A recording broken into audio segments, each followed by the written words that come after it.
Seguir em frente com os nossos estudos e hoje nós chegamos à seguinte pergunta, ainda pensando sobre fé.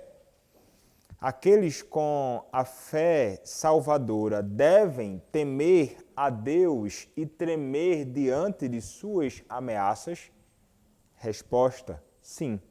Aqueles com fé salvadora devem possuir um temor e tremor filial que reverencie a Deus como Pai e evita o terror servil em relação a Ele como juiz. Quando nós pensamos acerca disto, ou da fé salvadora que os crentes experimentam nesta vida, os nossos padrões doutrinários, eles vão falar de modo muito claro sobre isto, sobre a fé salvadora. Na Confissão de Fé de Westminster, no capítulo 14, na segunda seção, os teólogos de Westminster afirmaram o seguinte: os principais atos de fé salvadora são aceitar e receber Cristo e descansar só nele para justificação, santificação e vida eterna, e isto em virtude do pacto da graça. Então, isso vai envolver os principais atos de fé no que diz respeito à salvação do homem. Envolve tudo isso que nós acabamos de ler neste contexto. E são coisas extraordinárias que o crente ele passa a experimentar quando então ele é salvo pela fé em Cristo Jesus. E antes de os teólogos de Westminster escrever isto, um teólogo chamado William Ames, ele escreveu o seguinte: a fé não se preocupa totalmente com as ameaças divinas por si mesmas, pois elas não disponibilizam o bem que nós recebemos, nem com os mandamentos de Deus por si mesmos, porque eles declaram o bem a ser feito e não recebido.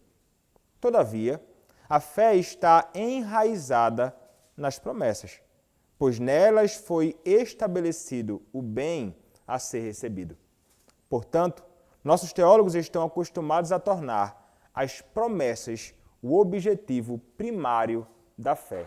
Então, as promessas de Deus, como postas na sua própria palavra, são o objetivo primário da fé. Nós nos apegamos às promessas de Deus como reveladas na sua própria palavra.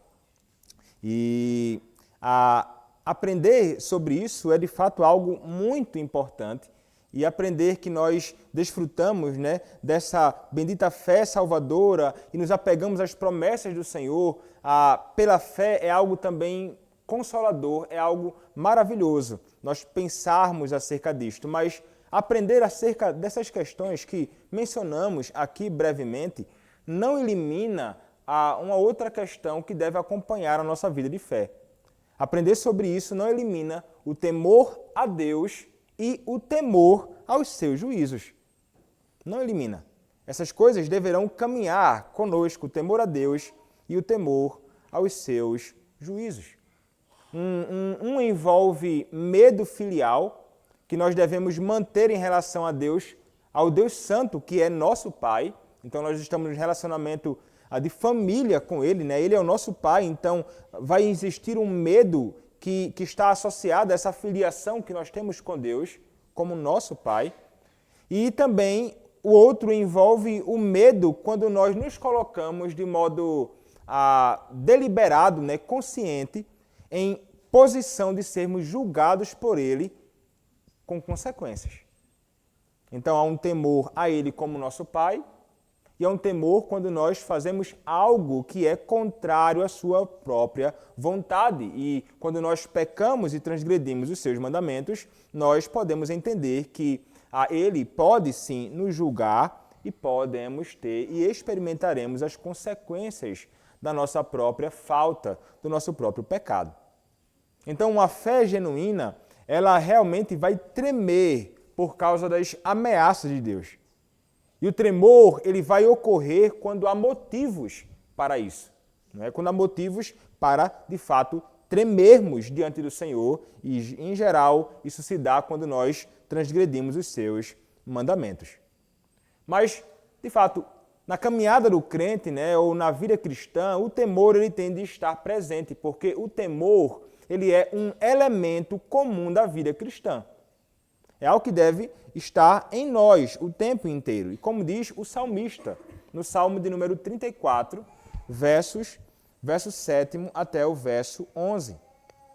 Salmo de número 34, verso de número 7 até o verso de número 11. Diz assim a palavra do Senhor. O anjo do Senhor acampa-se ao redor dos que o temem e os livra. Provai e vede que o Senhor é bom. Bem-aventurado o homem que nele se refugia. Temei o Senhor, vós, os seus santos, pois nada falta aos que o temem. Os leõezinhos sofrem necessidade e passam fome. Porém, aos que buscam o Senhor, bem nenhum lhes faltará. Vinde, filhos, e escutai-me, eu vos ensinarei o temor do Senhor. Então, de fato, o temor ele se faz presente na vida comum do crente. É um elemento comum da vida cristã. Nós somos chamados de fato a temer a Deus, né? A cultuar, inclusive, o Senhor Deus com temor e a nos regozijarmos nele com tremor, como vai dizer o salmista no Salmo de número 2, no versículo de número 11. Então, o crente que é um crente piedoso, de fato, ele entende que existe, de fato, ameaças do Senhor quando, então, o homem ou os seus filhos, né, os crentes, não caminham como deveriam caminhar. E nós entendemos que existem ameaças temporais e que existem ameaças eternas na palavra de Deus que são aplicadas à igreja visível de Cristo. A igreja que nossos olhos podem contemplar. E isso acontece desde o princípio. Quando nós pensamos, por exemplo, em Adão. Deus, o pai de Adão, ameaçou Adão no jardim. Se ele comesse do fruto, ele então morreria. O pacto seria quebrado. Uma ameaça estava posta ali. Seria a devida punição pela quebra do pacto com o Senhor. E essa ameaça ali, naquele momento, no princípio, consistiu em um ato de amor. É interessante isso, um ato de amor de Deus por Adão. Um ato de amor designado ou com o propósito de manter Adão longe do pecado. As consequências são essas.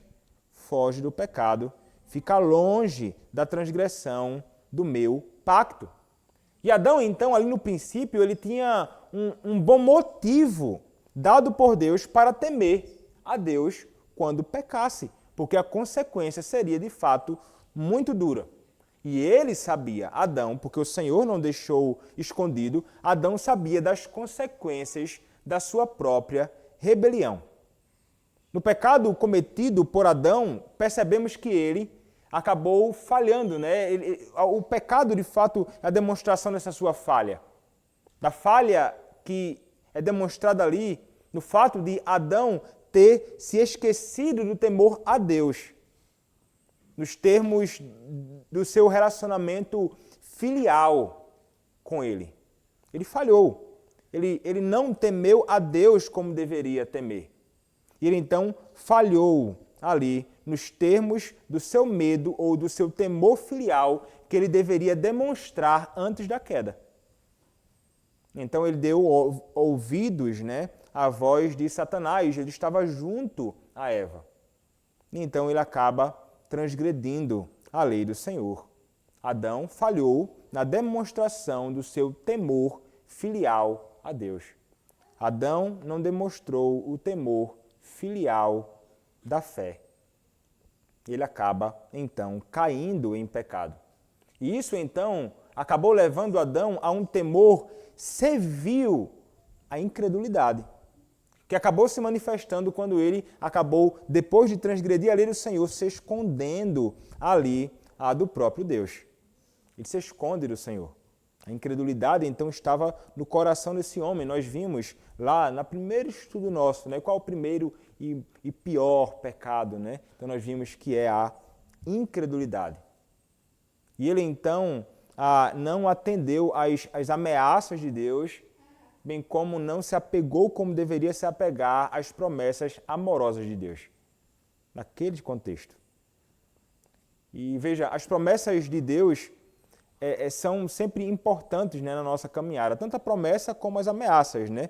As promessas de Deus nos levam a servir a Deus de modo muito voluntário, de modo livre.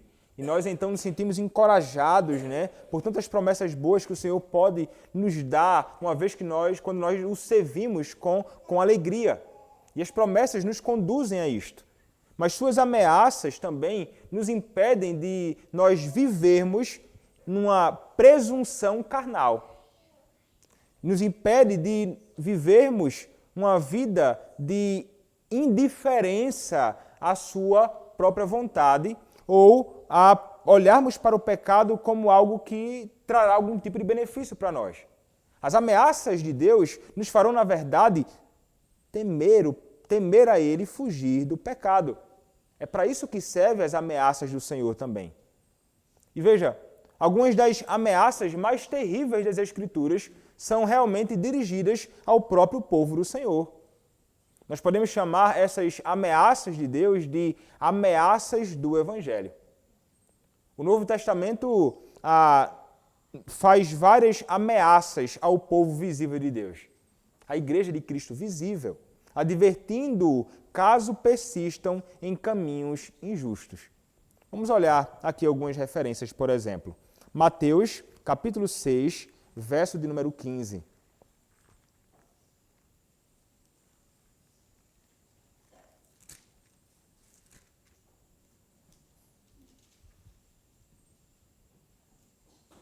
Diz assim: se, porém, não perdoardes aos irmãos as suas ofensas, tampouco vosso Pai vos perdoará as vossas ofensas.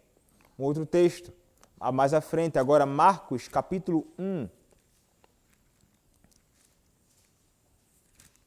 Marcos, capítulo 1, versos 14 e 15.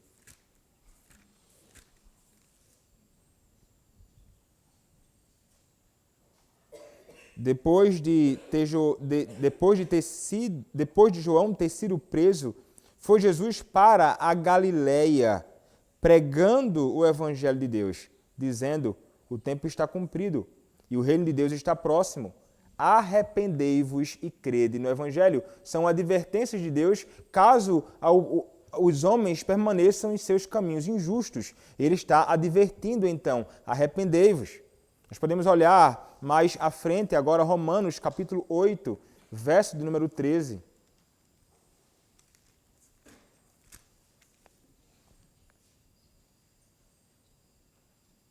Porque, se viverdes segundo a carne, caminhais para a morte, mas se pelo Espírito mortificardes os feitos do corpo, certamente vivereis. O início é o que importa aqui. Porque se viverdes segundo a carne, caminhais para a morte. Mais à frente, agora, Gálatas, capítulo 5, verso de número 21.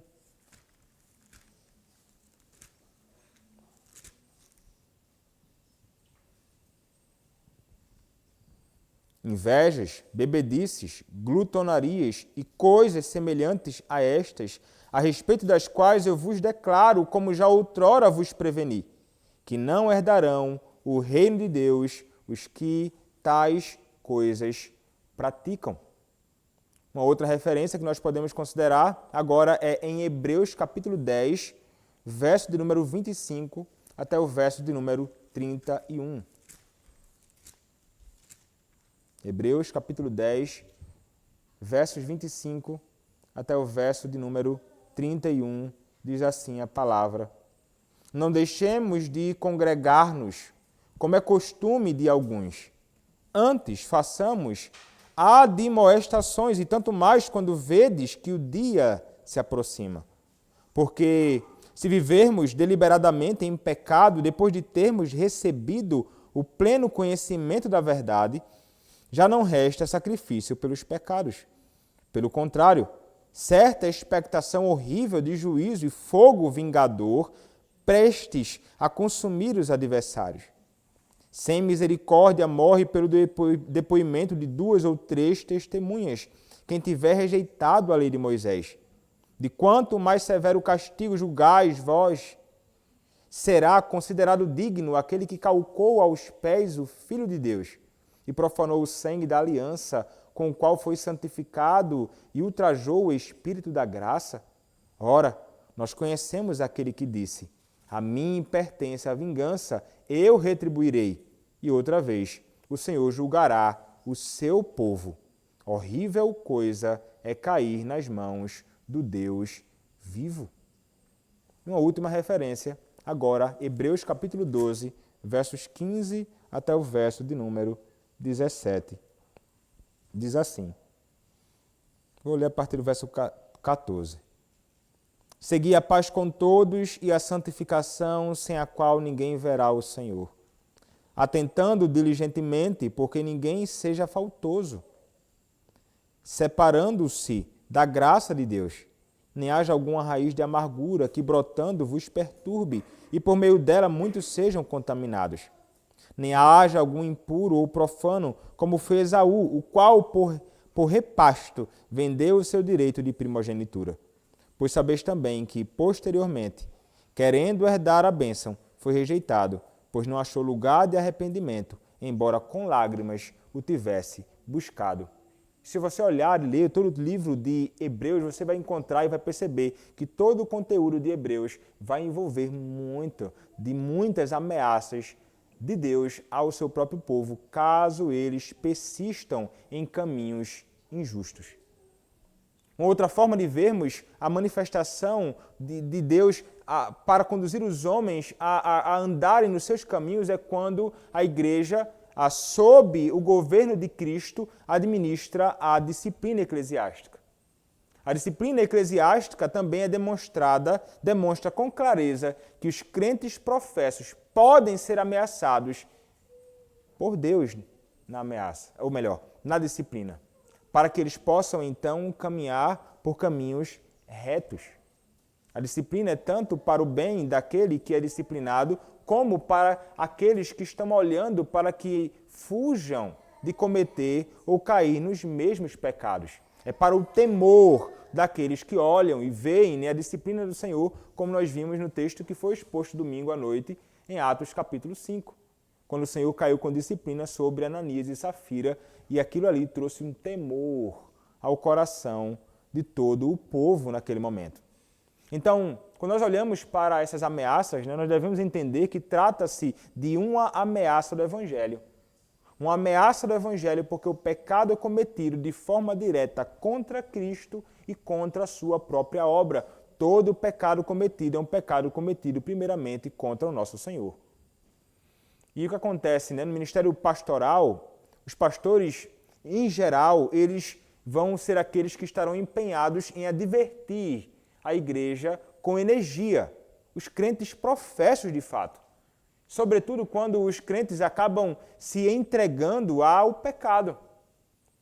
E então nós faremos isto porque muitos podem estar se enganando a si mesmos, pensando muitas vezes que se encontram a caminho do céu quando estão, na verdade, na senda para o inferno. Mergulhado no seu pecado. Não, eu estou bem. Não está. Precisa ser advertido. E o ministro da palavra, ele vai ser alguém que vai se engajar nisto, chamando a igreja ao arrependimento e à fé em Cristo e apresentando as ameaças de Deus, as advertências de Deus na sua própria palavra, a fim de que o homem possa então procurar endireitar os seus próprios caminhos. É uma responsabilidade nossa e é interessante porque a Escritura nos fala acerca disto. Você pode ler depois, 1 aos Coríntios, capítulo 10, do verso 1 ao verso 22. Nesta sessão, Paulo ele vai estar ali advertindo os coríntios quando eles agiram com impiedade. Então ele vai tratar aqueles irmãos, porque eles precisavam ser tratados por causa dos seus pecados. Mais à frente, lá no último livro, em Apocalipse, Jesus nos dá um exemplo fazendo o mesmo. Com quem? Com aqueles que são chamados de os laodicenses. A gente pode olhar essa referência lá, Apocalipse capítulo 3, Cristo exortando a sua igreja, Apocalipse capítulo 3, a partir do verso de número 14, diz assim: Ao anjo da igreja em Laodiceia escreve, estas coisas diz o Amém, a testemunha fiel e verdadeira, o princípio da criação de Deus. Conheço as tuas obras, que nem és frio nem quente. Quem dera fosses frio ou quente. Assim porque és morno, e nem és quente nem frio. Estou a ponto de vomitar-te da minha boca. Pois dizes, estou rico e abastado, e não preciso de coisa alguma, e nem sabes que tu és infeliz, sim, miserável, pobre, cego e nu. Aconselho-te que de mim compres ouro refinado pelo fogo, para te enriqueceres, vestiduras brancas para te vestires, a fim de que não seja manifesta a vergonha da tua nudez, e colírio para ungires os olhos, a fim de que vejas. Eu repreendo e disciplino a quantos amo. Sê, pois, zeloso e arrepende-te. Eis que estou à porta e bato. Se alguém ouvir a minha voz e abrir a porta, entrarei em sua casa e cearei com ele, e ele comigo. Ao vencedor dar-lhe-ei sentar-se comigo no trono, assim como também eu venci e me sentei com meu Pai no seu trono. Quem tem ouvidos, ouça o que o Espírito diz às igrejas. Advertência de Cristo. Nós devemos, de fato, advertir o povo quando há motivos para isso. E veja, nossas advertências não apontam de forma alguma para o abandono dos indicadores do Evangelho. De forma nenhuma. Mas as negligências desses indicadores dá origem ao temor dos juízos de Deus. Ignorar a palavra de Deus, ignorar as orientações de Deus, ignorar o seu próprio Evangelho, traz e pode trazer sobre o homem os juízos de Deus. Mas atentar para o Evangelho e atentar para as ameaças do Senhor ao seu povo, para que caminhe em retidão, conduz o homem ao temor dos juízos de Deus. Nós temeremos. De acordo com Owen, ele vai dizer assim: toda ameaça do Evangelho anuncia a graça de Cristo para as almas dos cristãos. E acrescenta: o homem me ameaça, caso eu não me esqueça do Evangelho. Entretanto, Deus me ameaça se eu o fizer, ou seja, se eu me esquecer do Evangelho. Se eu abandonar as suas veredas.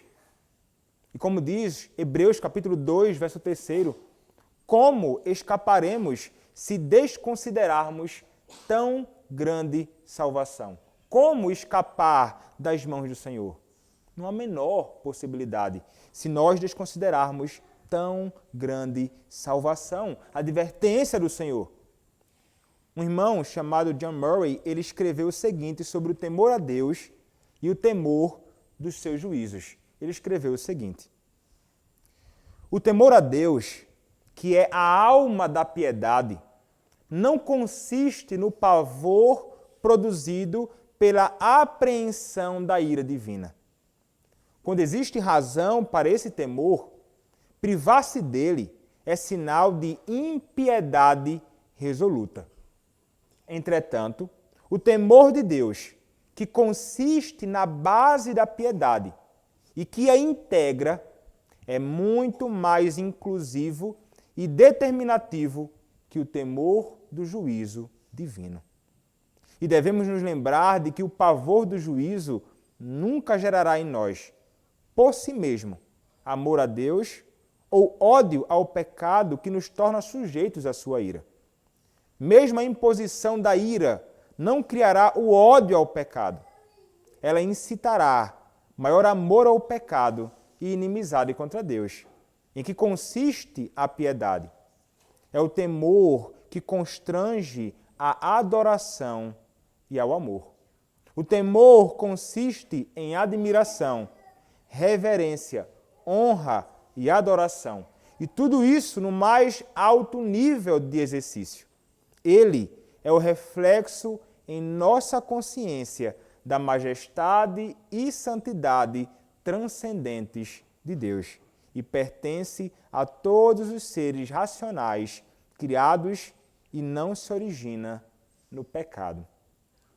Murray, ele destaca que se um cristão professo tiver um motivo para temer a Deus, por exemplo, caso essa pessoa abandone a Assembleia dos Crentes de forma deliberada, como nós lemos em Hebreus capítulo 10, versos 25 a 31, então seria impiedade não se tornar temeroso.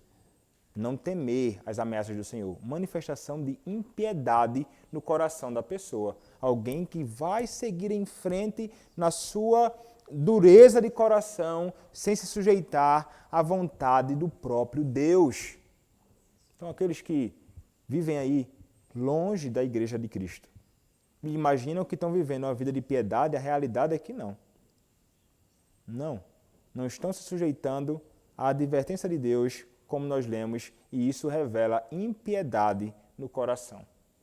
Entretanto, o temor piedoso constante, que consiste em receio e amor constrangido, mantém a pessoa longe de alguns pecados que a colocariam de modo mais direto sob o juízo divino.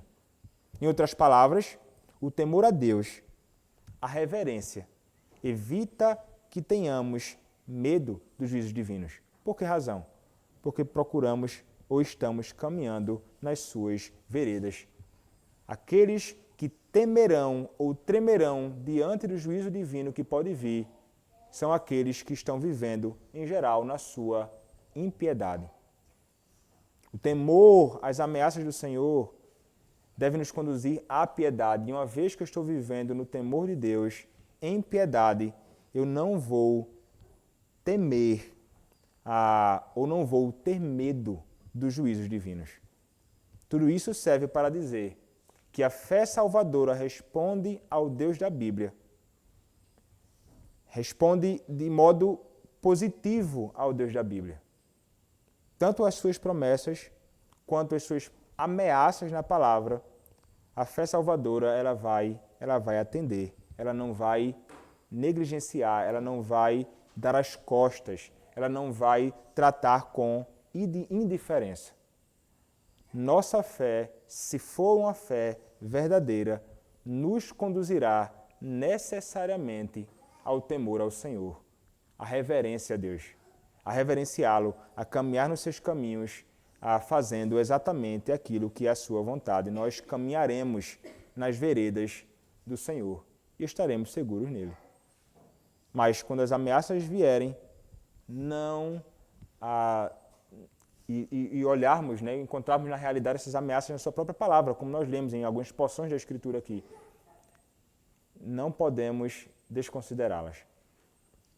Se você é advertido por Deus e pela sua palavra frequentemente e continua persistindo na sua impiedade, você está revelando que, de fato, você possui um coração que está distante do Senhor. Mas se você procura caminhar nas suas veredas, temendo a Ele, então você não vai ter medo das suas ameaças, no sentido de que você está caminhando nos caminhos dele e, por essa razão, você não receberá, então, o juízo dele. Aqueles que estão caminhando longe do Senhor podem temer, e com razão, por estarem fazendo aquilo que é desagradável à vontade do Senhor. Então, quando você ver as advertências de Deus, pense nisso como uma manifestação do amor de Deus por você. O desejo dele é que você não quebre os seus mandamentos e acabe incorrendo nos seus próprios juízos. O nosso Deus é bom de fato, Ele quer o nosso bem e Ele quer que nós atentemos para a sua própria palavra, abraçando a sua palavra com temor. Então, mais uma vez voltando à pergunta e resposta. Aqueles com fé salvadora devem temer a Deus e tremer diante de suas ameaças? Resposta: sim. Aqueles com fé salvadora devem possuir um temor e tremor filial que reverencie a Deus como Pai e evita o terror servil em relação a Ele como juiz. Amém. E aqui a gente conclui nosso breve estudo desta noite. Vamos, então, orar ao nosso Senhor